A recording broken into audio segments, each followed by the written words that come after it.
I heard Dr. Porges speak on the Breathwork Summit on the Shift Network. Mm-hmm. And one of the things he talked about was that some people feel being vulnerable is unsafe. Mm-hmm. And so I'd like you to talk a little bit about how we can work with that with our clients, because we are asking them to be vulnerable and also to recognize that that may not be a safe place for them to be.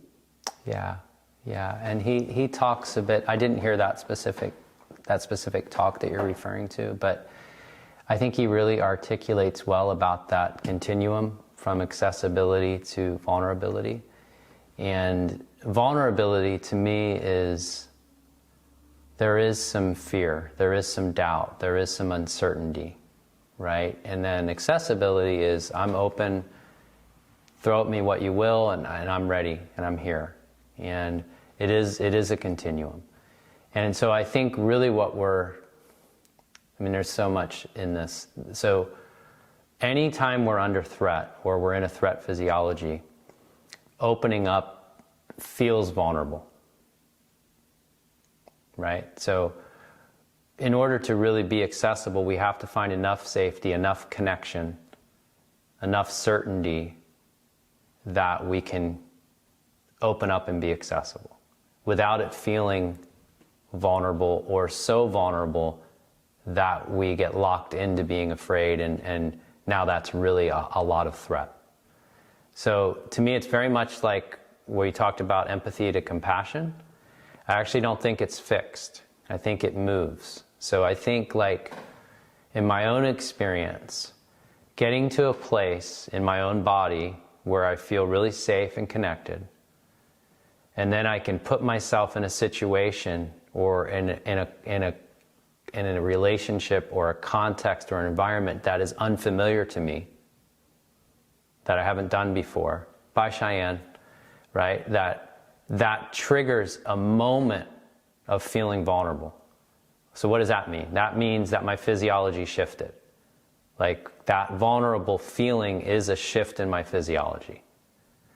And then I come back to feeling accessible, so that I can deal with even another flicker, maybe, of vulnerability. So to me, it's the same mechanism. If we're really looking at it neurophysiologically, it's very much like empathy to compassion. There's this change in the physiology, the environment, the interaction, the context was uncertain enough that I have a flicker of vulnerability. I regroup, come back into accessibility. Maybe that lasted the whole time I was exposed to that environment. Maybe I was vulnerable for 10 minutes. Maybe I was vulnerable for an hour. Maybe that overwhelmed me and I never came back to accessibility. But I think in real time, it's that dance, and that's that physiological change. I actually feel a little bit vulnerable. Okay, now I'm back to accessible. And now I'm vulnerable, and now I'm back to accessible.